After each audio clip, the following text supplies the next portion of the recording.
नमस्कार, स्वागत है आपका जनगणमन 24/7 पर, जो कि मेरा यूट्यूब चैनल है। आप उसे लाइक करें और उसे ज़रूर सब्सक्राइब करें और अपने जाने वाले लोगों के बीच में भी हमारे कार्यक्रमों के लिंक ज़रूर शेयर करें। अब आज की बड़ी खबर ये है कि रात भर जब हम सो रहे थे तो देखा कि जो क्वाड के जो देश हैं, क्वाड यानी कि जो 4 देश हैं, उनके बीच में कुछ ऐसे समझौते हुए हैं, जो कि बहुत सारी परतों को खोलता है। और जो क्रिटिकल मिनरल्स यानी कि जो खनिज पदार्थों की जो सप्लाई है, उसको लेकर वाकई में बड़ी डील्स साइन हुई हैं।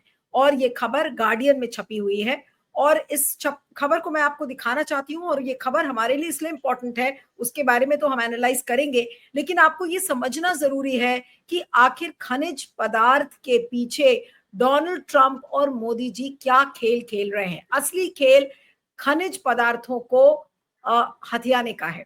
अब जो भारत का जम्मू कश्मीर का इलाका है, उसके पास जो रियासी एक गांव है, वहां पर बहुत सारे रिजर्व्स पाए गए थे लिथियम के। और उसके बाद वो ये डिस्कवरी कुछ साल पहले हुई थी।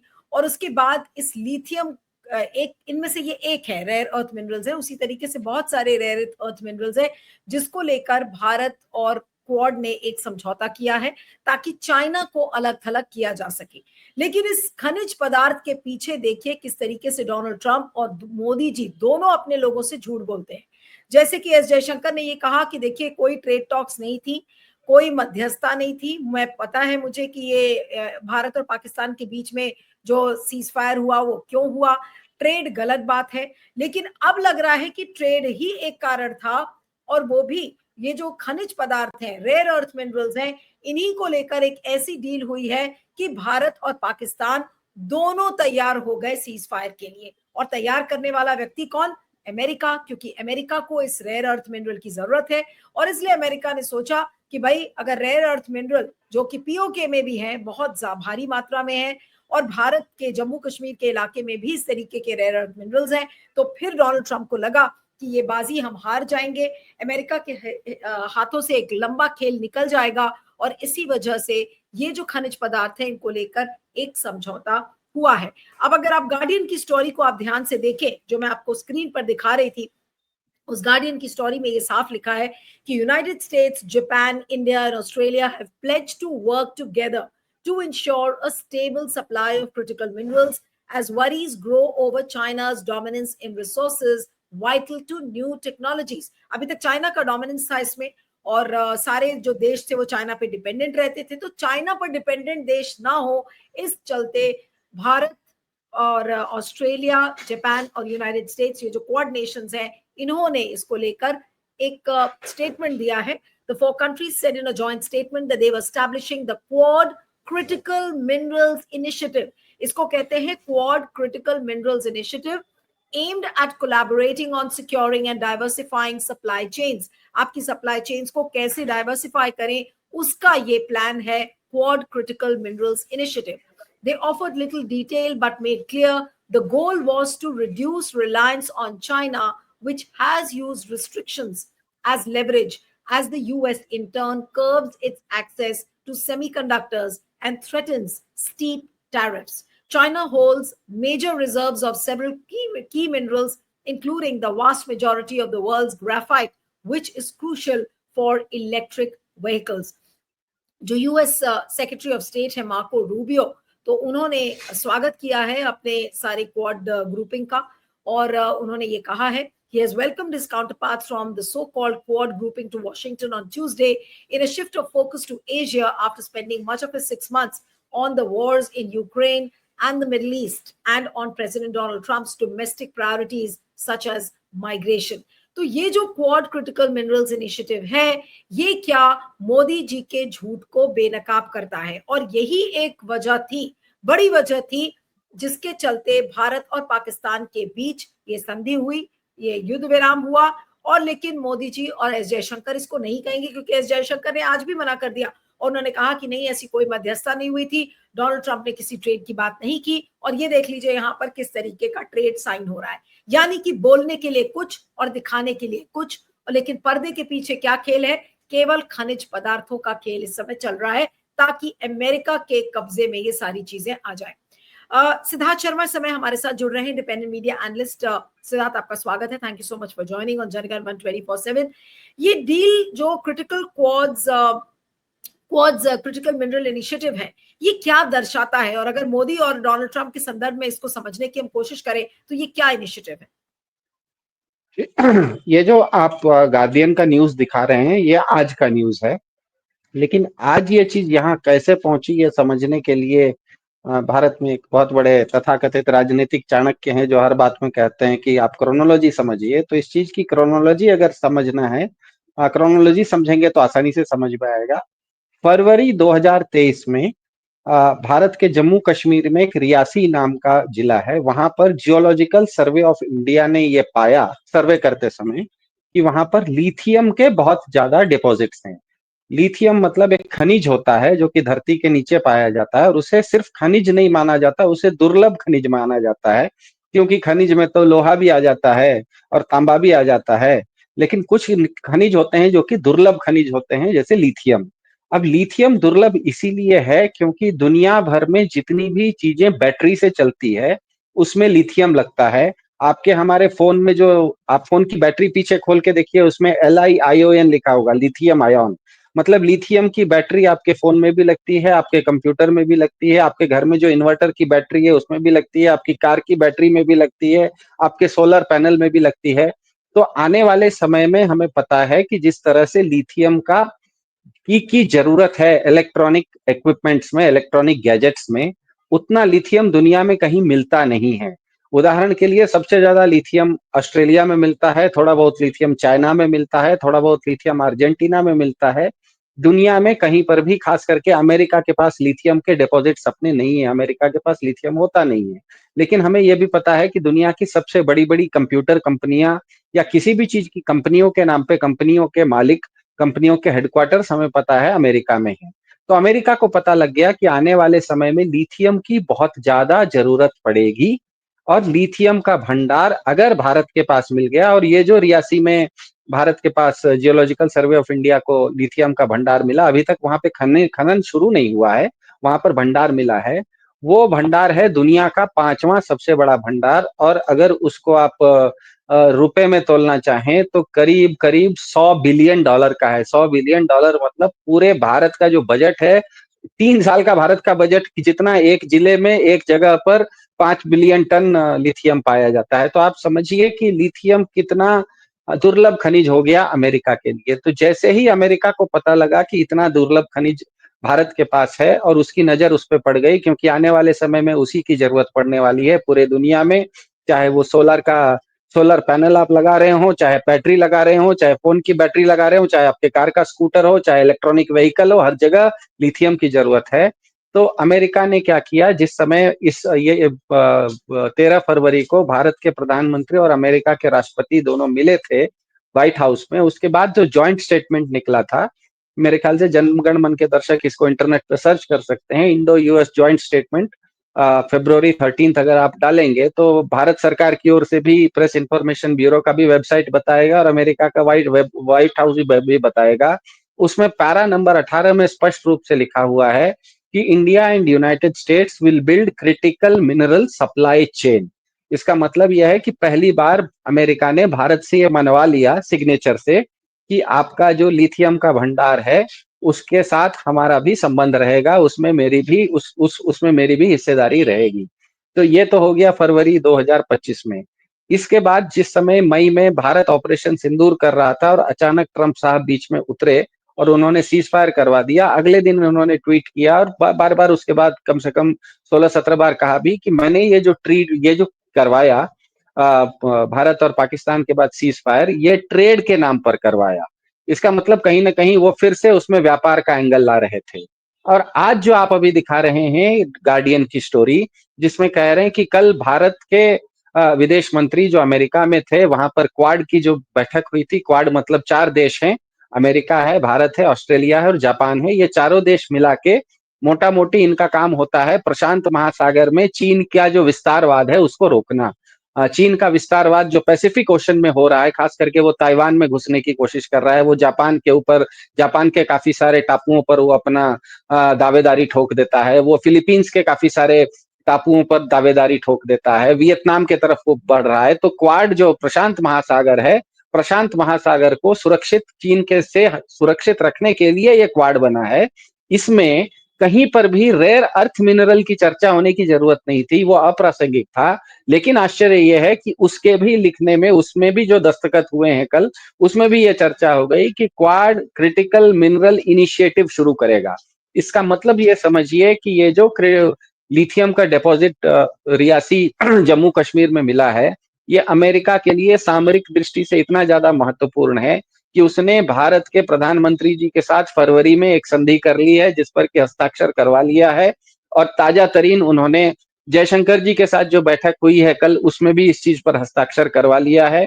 ये लिथियम सिर्फ भारत के जम्मू कश्मीर में ही नहीं, इसी तरह के रेयर अर्थ मिनरल्स, जिसको कि दुर्लभ खनिज कहते हैं, ये पाकिस्तान अधिकृत कश्मीर में भी मिल रहे हैं। वहां पर सोना है, यूरेनियम है, थोरियम है, जो कि कहते हैं कि करीब करीब 50 ट्रिलियन टन का है, 50 ट्रिलियन डॉलर का है। मतलब भारत के पूरे बजट का 15 साल का बजट। इसके अलावा जैसे मैंने आपको कहा कि ये जो लिथियम है, इस तरह की चीजें चीन में भी मिलती हैं। लेकिन चीन में भी आश्चर्यजनक रूप से, जब मैं आर्टिफिशियल इंटेलिजेंस को पूछ रहा था, ये मिलती हैं। दो वहां के राज्य हैं जिसका नाम है सिचुआन और क्वांगजाई, क्वांगहाई करके। ये दोनों जो सूबे हैं चीन के, ये नेपाल और तिब्बत के आसपास आते हैं। इसका मतलब ये है कि इस तरह के खनिज पदार्थ अगर चीन के हिमालय में मिल रहे हैं, नेपाल के हिमालय में मिल रहे हैं, भारत के हिमालय में मिल रहे हैं, पाकिस्तान अधिकृत कश्मीर के हिमालय में मिल रहे हैं, इसका मतलब इस तरह के खनिज पदार्थ दुनिया में सब जगह नहीं मिल रहे हैं, केवल हिमालय के ऊपर पहाड़ों पर मिल रहे हैं। और हमें पता है कि भौगोलिक दृष्टि से हिमालय का जो तिब्बत पठार का इलाका है, हिमालय की जो ऊंची ऊंची चोटियां हैं, वो इन्हीं 4 देशों में है। वो चाहे कैलाश पर्वत के रूप में चीन में हो, या माउंट एवरेस्ट के रूप में इसमें क्या कहते हैं नेपाल में हो, या कंचनजंगा जैसे भारत में हो, या K2 जैसे पाकिस्तान में हो। तो पाकिस्तान, चीन, भारत और नेपाल, यही 4 देश हैं जहां पर की हिमालय पहाड़ की सबसे ऊंची ऊंची चोटियां पाई जाती है। और यही वो क्षेत्र है जहां पर दुनिया का सबसे ज्यादा लिथियम भी पाया जाता है। और क्योंकि ये जो लिथियम पाया गया है, ये पाकिस्तान में भी पाया गया है, पाकिस्तान अधिकृत कश्मीर और भारत का जम्मू कश्मीर में, इसीलिए ट्रंप साहब इस चीज में बीच में पड़ चुके हैं। और सबसे मजेदार बात यह है कि जिस समय भारत के और पाकिस्तान के बीच में ट्रंप साहब ने जबरदस्ती घुस के तथाकथित रूप से अपना सीज फायर करवाया, उसके अगले दिन उन्होंने ये भी बोल दिया कि मैं भारत और पाकिस्तान के बीच में कश्मीर मसला भी हल कर दूंगा। मुझे समझ में नहीं आ रहा है कि अगर ऑपरेशन सिंदूर में सीज फायर करवाना था तो उसमें कश्मीर का मुद्दा क्यों आ गया? क्योंकि अमेरिका जानता है कि ये जो लिथियम का भंडार है, उसको पाकिस्तान अधिकृत कश्मीर से भी निकालना है, और उसको भारत के जम्मू कश्मीर से भी निकालना है। इसीलिए वो ट्रंप साहब बार बार बोलते हैं कि भारत के नेता मोदी जी भी महान हैं और पाकिस्तान के नेता आसिम मुनीर जी भी महान है। मतलब अमेरिका के लिए दोनों महान हैं, क्योंकि दोनों के पास तो लिथियम का भंडार है। तो अमेरिका दोनों को एक ही तराजू पर तोलने की कोशिश कर रहा है। वो ये भी चाह रहा है कि दोनों देश के बीच में कोई मध्यस्थता करके, क्योंकि उसको इस चीज में लाभ हो रहा है। पता नहीं क्यों भारत ने अपनी संप्रभुता, क्योंकि बाकी दुनिया में वो लिथियम कहीं मिल रहा हो, हमें कोई लेना देना नहीं है, वो चीन में मिले या पाकिस्तान अधिकृत कश्मीर में मिले। लेकिन जो भारत के जम्मू कश्मीर के रियासी में जो लिथियम मिल रहा है, वो तो भारत की संप्रभुता का है। उसको हमें अमेरिका को ही बेचें, इस तरह की कोई हमारे ऊपर मजबूरी तो नहीं है। वो हम स्वतंत्र रूप से भी रख सकते हैं, वो हम नहीं भी बेच सकते हैं, वो हम इंग्लैंड को भी बेच सकते हैं, वो हम वियतनाम को भी बेच सकते हैं। वो हम अमेरिका को बेचने पर क्यों मजबूर हो गए हैं? इस मामले में हमने अमेरिका की मध्यस्थता, या इस चीज में एक तरह से जिसे कहते हैं ना, जबरदस्ती का पार्टनरशिप अमेरिका के साथ हमने क्यों कर लिया है, ये बात का हमें पता नहीं है। लेकिन ये समझौता हो चुका है और ये बिल्कुल स्पष्ट है। इसकी औपचारिक घोषणा मेरे ख्याल से अगले 12 से 24 घंटे के बीच में हो जाएगी, क्योंकि हमें पता है कि भारत के विदेश मंत्री जयशंकर भी अमेरिका में हैं। भारत का पूरा कॉमर्स का सेक्रेटरी का कॉमर्स सेक्रेटरी और कॉमर्स के क्या कहते हैं, डिपार्टमेंट ऑफ कॉमर्स के लोग अमेरिका के लोगों के साथ ट्रेड डील के बारे में बातचीत कर रहे हैं कि किस वस्तु पर कितना टैक्स पड़ेगा, कितना टैरिफ पड़ेगा। आने वाले 12 से 24 घंटे में जो ट्रेड डील अनाउंस होने वाली है, जिसका संभावना मुझे अधिक लगती है, उसमें अगर आप फाइन प्रिंट में जाएंगे तो कहीं ना कहीं इस तरह के क्रिटिकल मिनरल्स की चर्चा बहुत बहुत क्या कहते हैं प्रोमिनेंटली होगी और बहुत बहुत प्रोमिनेंटली होने वाली है, ऐसा मुझे लग रहा है, क्योंकि इसमें अमेरिका का अपना इंटरेस्ट, लॉन्ग टर्म इंटरेस्ट आ गया है। उसको पता है कि इस तरह के क्रिटिकल मिनरल्स सबसे ज्यादा उसके अलावा चीन के पास हैं, और चीन के साथ, जैसे आपने बताया कि आपने गार्डियन की स्टोरी में बताया कि चीन काफी सारे क्रिटिकल मिनरल्स को वो अमेरिका को अब नहीं दे रहा है, वो अपने ही खुद यूज कर रहा है। हमें पता है चीन मैन्युफैक्चरिंग सेक्टर में काफी आगे है, तो चीन चीन को अगर कोई चीज मिलती है तो वो अपने यहाँ ही उसको बना लेगा, वो दूसरे देश में क्यों देगा। तो अगर चीन के पास मुझे समझ में एक चीज नहीं आ रही है कि अगर चीन के पास लिथियम मिला है और वो चीन लिथियम को अमेरिका को बेचने के बदले अपने यहाँ ही कंप्यूटर की फैक्ट्रियां लगा रहा है, और भारत के पास भी उस तरह का लिथियम मिला है, तो भारत अपने यहाँ फैक्ट्री बनाने के बदले उसके लिए अमेरिका के साथ गठबंधन क्यों कर रहा है, ये मेरी समझ से बाहर है। लेकिन गठबंधन हो रहा है, ये बिल्कुल स्पष्ट है। ना इससे क्या मोदी जी का झूठ या फिर एस जयशंकर का झूठ नहीं साबित होता, और वो कहते हैं कि नहीं देखिए डीजीएमओ लेवल पर हमने बातचीत कर ली थी और इसमें ट्रम्प का कोई लेना देना नहीं है, इसलिए भारत और पाकिस्तान के बीच युद्ध विराम हुआ। आज जब हम चीजें देखते हैं तो क्या ये झूठ साबित नहीं हो गया कि भारत की सरकार या विदेश मंत्री या मोदी जी सब झूठ एक तरीके से बोलते चले आ रहे हैं और बार बार नकार रहे हैं, जिस चीज को लेकर डोनाल्ड ट्रंप डे वन से कह रहे हैं, दूसरे दिन से, जब से चौथे दिन से जब सीज फायर हुआ उसके बाद से वो यही कह रहे हैं कि I got a trade deal between them and which is why I got a cease fire. देखिए नीलू जी, अगर जैसे इस कार्यक्रम में हम बैठे हैं, आपने अगर मुझसे बदतमीजी की तो मैं पड़ोसी के साथ तो झगड़ा नहीं करूंगा ना। आपने मुझसे बदतमीजी की तो मैं उसका आपत्ति आपके साथ जाहिर करूंगा। आपने मुझसे बदतमीजी की तो मैं कोई तीसरे आदमी के साथ तो जाके जवाब नहीं दूंगा।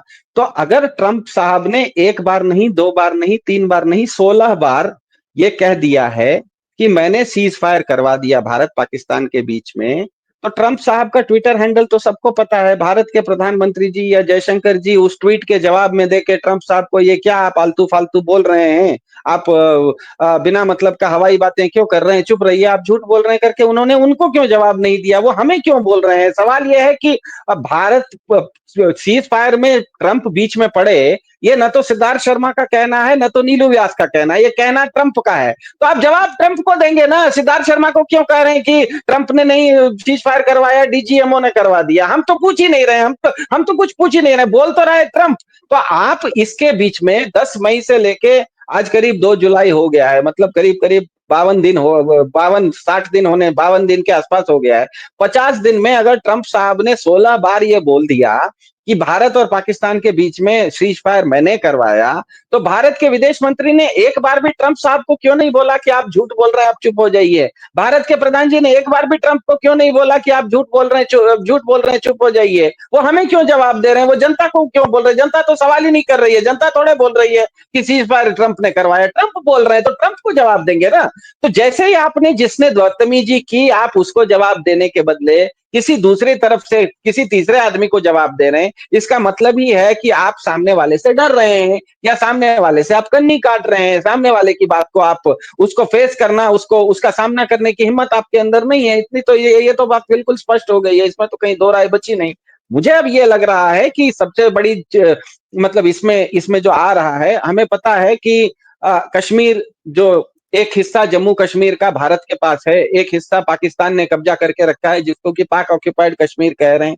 मेरे ख्याल से जिस तरह के इस तरह के दुर्लभ खनिज मिले हैं, कहीं अमेरिका ये योजना तो नहीं बना रहा है, ये साजिश तो नहीं बना रहा है कि न तो हमको पीओके चाहिए और न तो जेके चाहिए, हम एओके बना लेंगे, अमेरिका ऑक्यूपाइड कश्मीर बना लेंगे और पूरा का पूरा कश्मीर में, चाहे वो पाकिस्तान ऑक्यूपाइड कश्मीर हो चाहे जम्मू कश्मीर हो, सब जगह जो दुर्लभ खनिज मिल रहे हैं उसको हम ले लेंगे।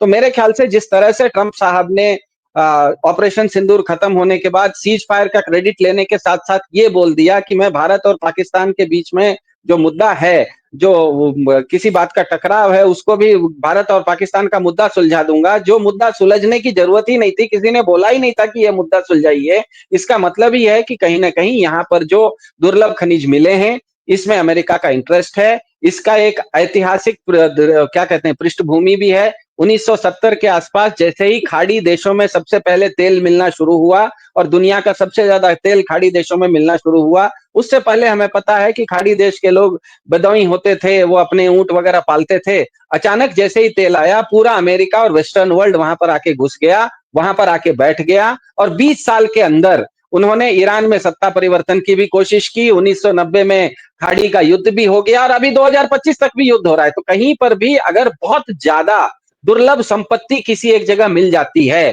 तो ध्यान में रखिएगा कि आसपास के दादा लोग आपके घर में अगर सोना, आपके घर के अंदर आपकी भले झोपड़ी हो, लेकिन आपकी झोपड़ी के अंदर से अगर सोना निकल गया, कहीं पर गड़ा हुआ सोना निकल गया, तो ध्यान में रखिएगा कि अड़ोस पड़ोस के जितने भी दादागिरी करने वाले लोग हैं, गुंडे मवाली हैं, वो आपके घर पर आपके ऊपर नजर तो गड़ाएंगे ही गड़ाएंगे। तो यही हुआ है। इससे पहले जिस समय इस तरह का दुर्लभ खनिज तेल के नाम पर खाड़ी देशों में मिला था, अमेरिका वहां बीच में आ गया और आज तक पड़ा हुआ है। आज तक ईरान पर बमबारी करता है, कभी अफगानिस्तान पर बमबारी कर देता है, कभी वो इराक पे बमबारी कर देता है, सऊदी अरब में अपना बेस बना लेता है, कतर में अपना बेस बना लेता है। तो आने वाले समय में हमें पता है कि पेट्रोल की जगह पर इलेक्ट्रॉनिक व्हीकल्स ज्यादा बनने वाली हैं, सोलर पैनल्स ज्यादा बनने वाले हैं, सौर ऊर्जा ज्यादा चलने वाली है। ये सब चलने के लिए लिथियम की जरूरत है। तो जैसे 1970 और 80 और 90 के दशक में पेट्रोल ब्लैक गोल्ड माना जाता था, आने वाले समय में लिथियम का वही कीमत होने वाला है। तो ये जो जिस तरह से वो खाड़ी देश में जाके अमेरिका घुस गया था, भले उसको, क्योंकि वहां पर उसको संसाधन मिल रहे थे, तो मेरे ख्याल से आने वाले समय में वो कश्मीर को उस तरह के संसाधन के रूप में बहुत अमीर प्रदेश मानते हुए वहां पर घुसने की पूरी कोशिश कर रहा है। दूसरे तरफ चीन भी ऊपर से पहले से बैठा हुआ ही है। तो ये एक ऐसा मंच बनने वाला है, एक हॉटबेड बनने वाला है। जैसे अभी हमने हाल फिलहाल में देखा, खाड़ी का क्षेत्र जो है वो दुनिया भर के राजनीति का हॉटबेड बन गया था। अगर सच में इस तरह का लिथियम भारत में भी पाया गया है और पाकिस्तान अधिकृत कश्मीर में भी पाया गया है और वैसे ही क्षेत्र, पहाड़ी क्षेत्र में, हिमालय में, चीन में भी पाया गया है, तो ये एक नया हॉटबेड बनने की संभावना, दुनिया के सारे दादा देश, सारे बड़े बड़े देश उस संसाधन को छीनने के लिए, अमेरिका भी आएगा, चीन भी आएगा। वो संसाधन क्योंकि भारत का है तो भारत भी उसको नहीं छोड़ेगा। तो वहां पर एक गत्थम होने की संभावना ज्यादा दिख रही है।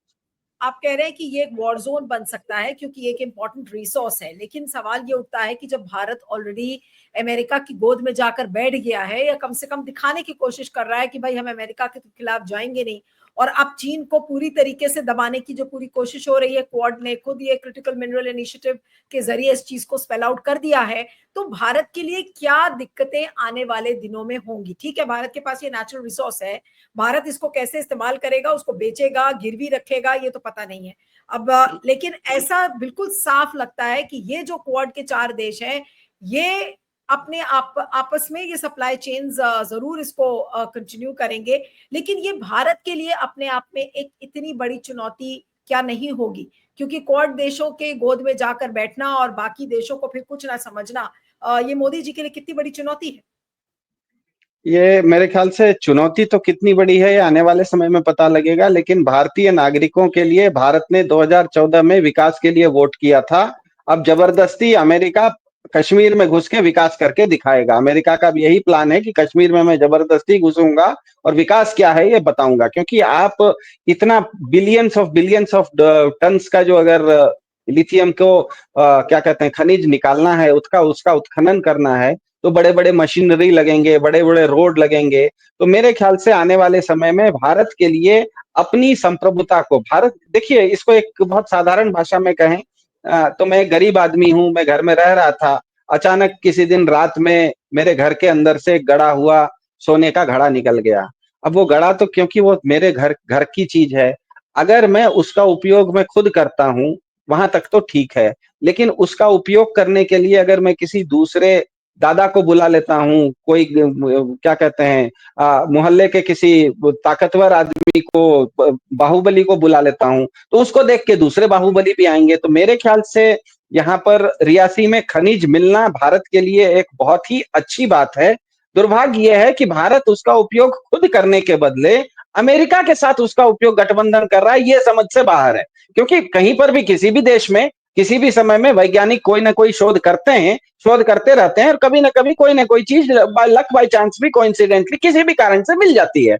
लेकिन वो मिल गई है तो वो आपकी चीज है, वो आपके घर का गड़ा हुआ सोना था, वो आपको मिला है। आप उसको कैसे उसका उपयोग करना, उसको कहाँ बेचना, उसको कहाँ पर साफ करना, वो खुद आप अपनी ताकत से कीजिए। उसके लिए आप किसी दूसरे दादा मतलब 7 समुंदर पार अमेरिका पर आप निर्भर क्यों हो रहे हैं? इसी तरह का लिथियम तो चाइना के पास भी मिला था, लेकिन उसने क्या हम अमेरिका ये के साथ गठबंधन थोड़े किया, वो लिथियम उपयोग करने की फैक्ट्री लगा ली थी। नहीं, लेकिन सिद्धार्थ, क्या हम ये 100% बोल सकते हैं कि ये जो लिथियम के रिजर्व्स पाए गए हैं, चाहे वो पीओके में हो चाहे फिर भारत में हो, क्या भारत की सरकार ने ये सोच लिया है कि ये जो हमारे रिजर्व्स हैं लिथियम के, हम उसको अपने देश में ना इस्तेमाल करके बाकी देशों में भेजेंगे और ये हमारे लिए रेवेन्यू का हिस्सा ये जनरेट करेगा या रेवेन्यू इससे जनरेट होगा? क्या ये क्लियर है कि भारत की सरकार सोच रही है कि वो इसका फायदा नहीं उठाएगी बल्कि इसको बेचेगी या गिरवी रखेगी? देखिए, मेरे ख्याल से जिस तरह की चीज भारत को मिली है लिथियम, वो रेवेन्यू नहीं है, वो आपका स्ट्रेटेजिक एसेट है। मतलब वो आपकी पूंजी है। रेवेन्यू वो होता है कि आपकी कमाई है, एक होती है कमाई, एक होती है पूंजी। आप कमाई तो करते हैं खर्चा करने के लिए, लेकिन पूंजी को कभी आप बेचते नहीं हैं। आपके बाप दादा की जमीन आपको मिली रहती है तो आप उसको बेचते नहीं हैं, उसका उपयोग करते हैं, उससे अपनी अमीरी बढ़ाते हैं। जैसे हमें पता है कि दुनिया भर में सबसे ज्यादा तेल खाड़ी देशों से निकलता है, अमेरिका की भी कंपनी खाड़ी देशों से निकालती है। लेकिन आपको जान मेरे ख्याल से जनगण मन के दर्शकों को जान के आश्चर्य होगा कि दुनिया का सबसे बड़ा ऑयल रिजर्व, जो कि क्रूड ऑयल का रिजर्व है, वो अमेरिका के पास है, न्यू मेक्सिको के खाड़ी में और अलास्का में, जहां पर कि अमेरिका ड्रिलिंग ही नहीं करता है। अमेरिका कहता है ये मेरी पूंजी है, ये मैं खुद उपयोग नहीं करूंगा। जिस समय सारी दुनिया में पेट्रोल खत्म हो जाएगा ना, उस समय मैं अपना पेट्रोल खुद यूज करूंगा।